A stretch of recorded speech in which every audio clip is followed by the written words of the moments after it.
Omulungi yakumide ku Underrose Media Region kwaniza nakola enkwebaza ennyo gyonna gy'otusakengala mukane subscribe nze toyanza nnyo toyanzege ate nawe subscribe nga mukwano nawe subscribe konteerako notification obeera ng'ofuna video mu budde video gimpereka comment ne ka like mukwano tuba tuteesamu ku nsonga ngezi ze tuba tutaddeyo amawulire naagaliwo ag'essanyu ku ludda lwa Eddie Kenzo olunaku lwajjo bwagenza okuziba nga Mole gatutuukako nti alondeddwa okubeera senior presidential advisor on creativity ye nga kigambibwa nti ono yalondeddwa okubeera omuwi w'amagezi ow'okuntiko ku bintu ng'ebyo ebya bannakatemba bannabitone bannamizannyo kwegamba ebintu ng'ebyo bwe bityo era nga ono ye bambye essanyu lyaliko essaawa zino terirojjeka kigambibwa nno mbu omukyala we Fiona Nyamutolo ye yamusakidde kati nno eno famire yo bonna bali mu kintu omukyala minister omwami presidential advisor kwegamba bali mu kintu wakati bo akasente ndooza kati kabayitaba naye nno okulondebwa kwa Eddie Kenzo kuno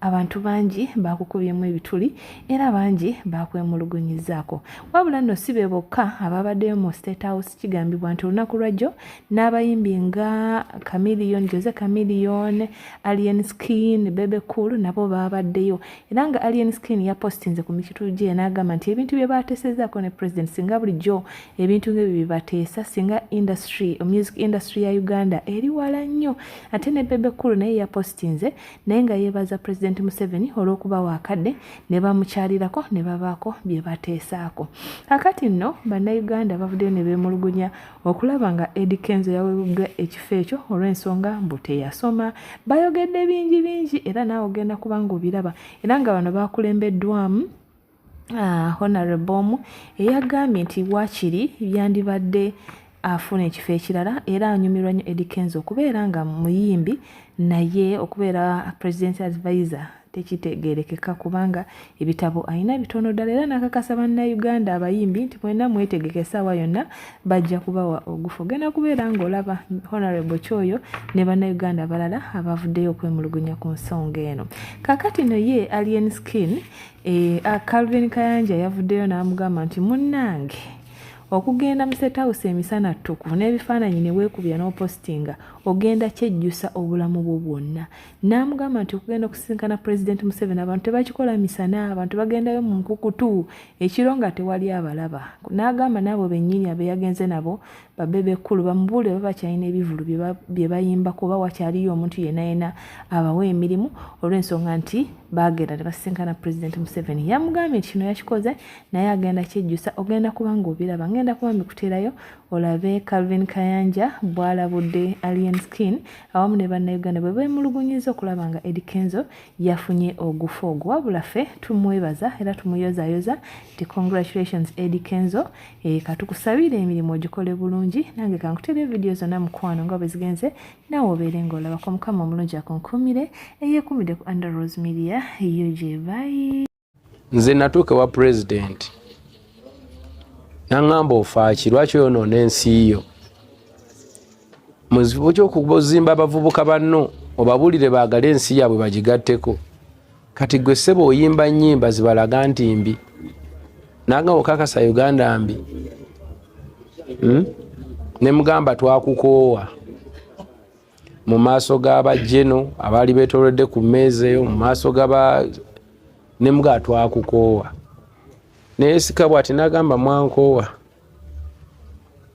nze asula wabweru ng'enkuba ekuba empewo efuuwa omusana bwe gujja gunzigwerako mwe ne mwebaka ne mulya ne munywa ne muzaala nasanga wano abantu 13,000,000 nga nzija kati muli 4,000,000 senga mbanga mwankoowa nze abakuzizza waliwo bapulezidenti wano nga bamalako myezi kyogamba dduka oyo gwe nabawonya okuba nti ntaddewo resistance nammwe mukule temumulaba mwankoowa naga kati gwandibadde n'ennyimba ezo pulira otambudde amawanga owangudde awaadi nali mutwalidde zaawaadi nangamba eyo wandi giwangudde ddi ng'oli mu kampu z'ababundabunda nangamba mwankoowa I looked a fool ne muga nsaba kunsonyiwa ekitiibwa kubanze najja ndi furious nnyo awo wennyini nalabika ng'omusiru ne ntandika okumwetondera kuba nagamba yajja 13,000,000 tuli 4 nange kenyini mwensobodde okukolera lwaki sisooka n'ensiima ekyo naŋŋamba sooka olindeko okulaba weakness yange sooka olabe ne strong points zange bw'omala okulaba strong points zange oza appreciating then tutandike okuteesa ku weakness zange tuziterereze wamu kuba nawe oli munnauganda n'akwata peeni yalina maaka n'atandika okundaga ku lubawo n'ansomesa uganda weevudde ne weetuuse nagenda okumaliriza nga nzena sikyalina na bigambo nga kati alina ate okumbuulira ekyokukola namaliriza mugambye mukama wange nsaba guidance so nakimugambye nga ne bano weebali bonna abayimbi badde bangi okukimujjukiza yaŋŋamba ekigambo kimu nanga olabe Edi bw'olabanga ng'omwana waliwo omuntu amwagala ennyo okusinga nnyina manya ayagala kumulya teri aliyagala Uganda kusinga nze Museveni oba ggwe oba munnayuganda yenna ali eyo yaffe bwe batuzaalidde we bagenda otuziika muntu yenna aliva eri ebweru akuwa amagezi mbw ajagala nnyo tusinga aba alimba badde nsaba twegatte nammwe tukulaakulanye Uganda ensobi zange munyambeko tuzitereeze tutambuze eggwanga okuva olwo yabayinga omutima gwange kuba nayogerera ekigambo ekyo nti twakukowa mu State House nga ne bajje eno bonna we bali abalina abakulira zi barracks tebankuba tebansiba wabula bansomesa nenvaayo nga nzikakanyera okuva lwe navaayo mwalaba nakyuka ebigambo nabikendeeza ng'ate kwotadde n'examples ze nalaba mu baganda bange engeri gye beeyisaamu engeri gye bampisaamu neŋŋamba omuntu yenna bw'aba akwagadde nawe mwagale ekyokubiri nayiga nti nyina ogatta ku nsi yange. Kenzo as a singer and he has a value, but I don't think his value is in advising the president. I think the president was frightened. He got frightened with Bobi Wine and the support he attracted. He now thinks one move of neutralizing Bobi Wine is appointing every singer to something. That's how he ended up appointing Catherine Kusasera, Butcherman. He thinks every singer now must be appointed, and that's the only way you can deal with Bobi Wine. And I think that's the only consideration, because I told you earlier, when I was making a presentation to Parliament, there is a column of academic qualification under the list of staff of President's office, where for Catherine Kusasira, where you are supposed to have academic qualification, you have Nini number. And I think our qualification is that she's a musician. So that's how diluted public service has become. And I think all the singers or musicians, wherever you are, just prepare yourself. You are all about to be appointed either presidential advisor or presidential assistant. Because Museveni thinks you neutralize Bobi Wine by attracting every musician. Kati Eddie Kenzo abafunye wa president advisor kati nze mba nkyasomeseza ky'omwana nga n'abatasomye babeera mu office kati nze school fees abammenyeraki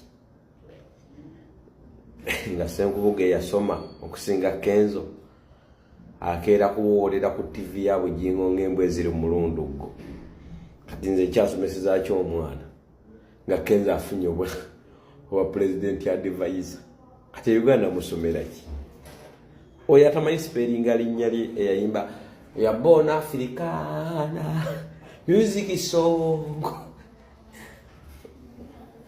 naye ambasada yatuuse oba ambasada oyo ayinza otuuka nategedde alina visa endala mu katabo ayinza otuuka n'alinyiramu paka Saudi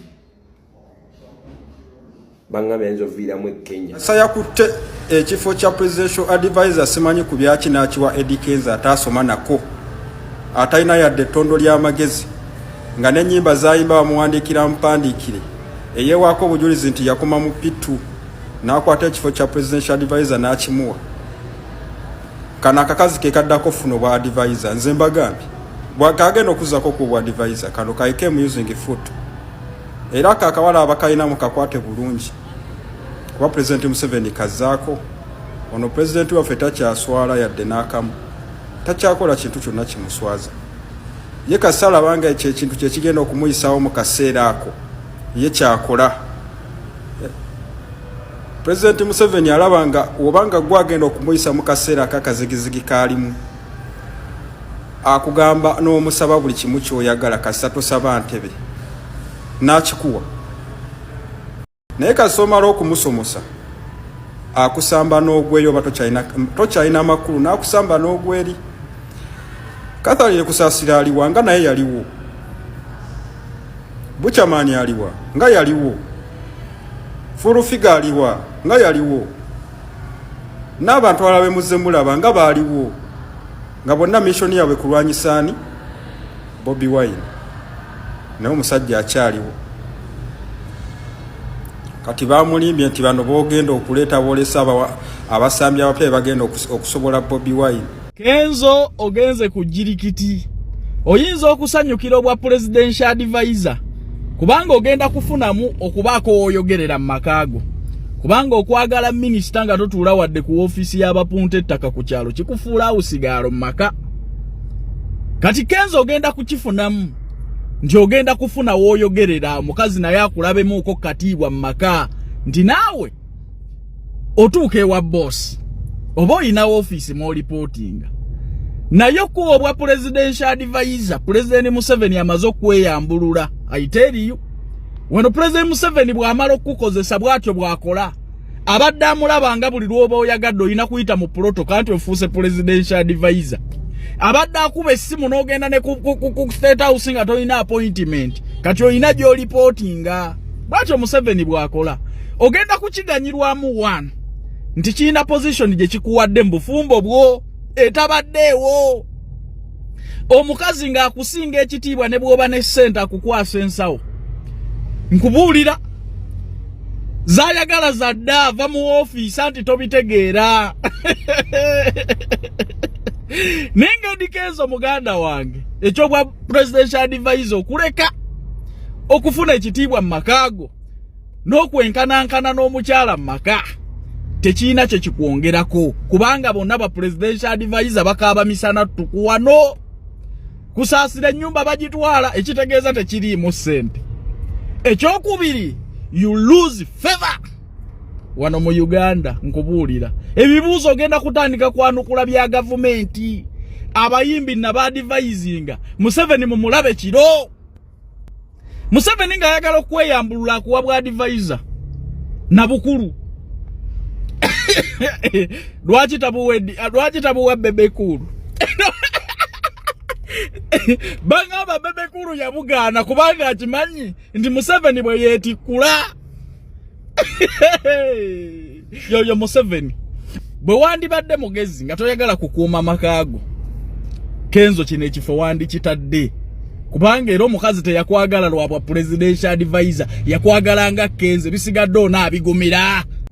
Eddie Kenzo toy, Alien Skinny toy, Full Figure toy, Bebekulu toy, nabo abasigadde toilet z'abaana bato zebazanyisa. Mubaleke bano babeerezi toy z'abaana abato zebazanyisa kubanga obwongo bwabwe bwina kubeera mu system eyo kubanga tebategeera, tebamanyi ki kitambula kigenda mu ggwanga, tebamanyi ki Uganda wa jeraga ate wa jejja. Mubandekere bana abaana abato abazanyisa zitoyi z'abaana abato, abazanyisa abaana abato zitoyi zaabwe. Bano mubalekete mubafaako. Nze ngenda kubatereeza bajja kudda mu line, bajja kuzuukuka bakimanyi lwa kwesiruwaza. Mubaleke basiruwale lw'okuba bawasaba minisita bakale ba minisita b'empanama.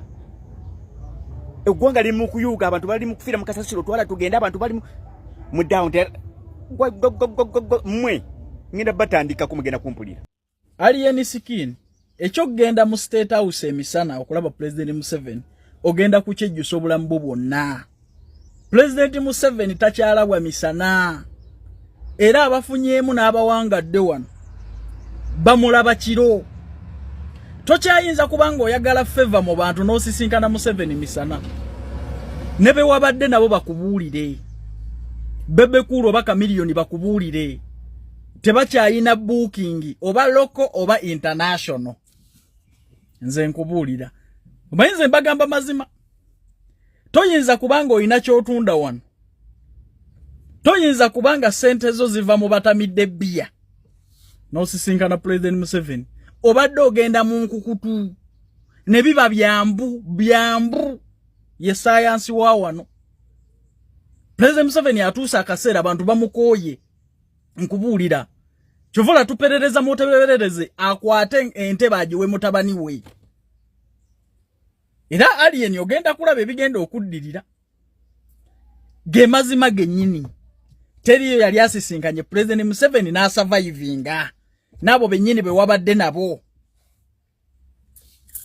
bivuru babikolawa Bebe Kulu yasigaze eki kyakiwaatule Kamiliyoni n'ekuba ennyonyi taba nayo abamuliraanye nze baŋŋamba nti n'amafuta gamulema agajja emmotoka eka ate ani ababuukinga babadde bakyakulangalanga naye nze bannayuganda mbamanyi Museveni okuva yateeka omusolo ku bbiya abadigize baakoowamu ku muzeeyo oyo ate nga beweetaaga ekyokubiri bagenda tandika okupiiningako okulya ssente z'omuwi w'omusolo mwali eddwaliro ly'ekiruddu mulimu by'otayinza kusobola teva Museveni muwagirira eno saagala mumiitinga era nze amagezi nga muwa kkaati mugamba kimu nti abantu bajooza eggwanga lino babbye ssente z'abantu abanaku entebe giwe muwoozi nze kyenkubira Museveni nze nagaana okumiitinga Museveni nagaana siyinza ku meetinga president awa orders zinyigiriza abantu bange ba muntobazi nga tabawadde transport abatuusa mu kyalo nagaana oba ebbanga lye muwagiridde nga sikufuna munkuleke naye nze omutima gwange gujja kuba musanyufu nga Museveni akutte entebe agiwadde jje n'omuwooza atacyaliko nnyo bibuuzo era mu bennyaayaana okulaba mu nsi eno n'okusisinkana mu Uganda ali ogwo yejjo n'omuwoozi Kayine Rugaba ne Museveni aliko ebibuuzo bingi Museveni aliko ebyokunnyonnyola bingi nzandi mbabuulira kati ali enisikini my brother simanyi bwe wagubaze naye gwonna ngulaba guli 00 awa top 10 Museveni obadde ogenda n'omulaba mu nkukutu kuba aliko ebibuuzo bingi kati aliko ebibuuzo by'abali ensente z'omuwi w'omusolo ne batakwatwako abantu bakulaba batya aliko abasendebwa mu ntobazi ne batakompensating bawadde akasawo ka seminti omuntu agenda atandika obulamu President Museveni nze ndaba takyavaako adiisi tumuadvising ekimu nti muzeeyi abamafiya bawana abaana bakutegeera kati mesadi zonna abajooga eggwanga lino balikola lwakuba nti bakulaba muzeeyi tokyalinamu maanyi gaboggola kwata engabo n'entebe ogiwejje n'omuwoozi ebisigadde obitulekero bibanje Piero yu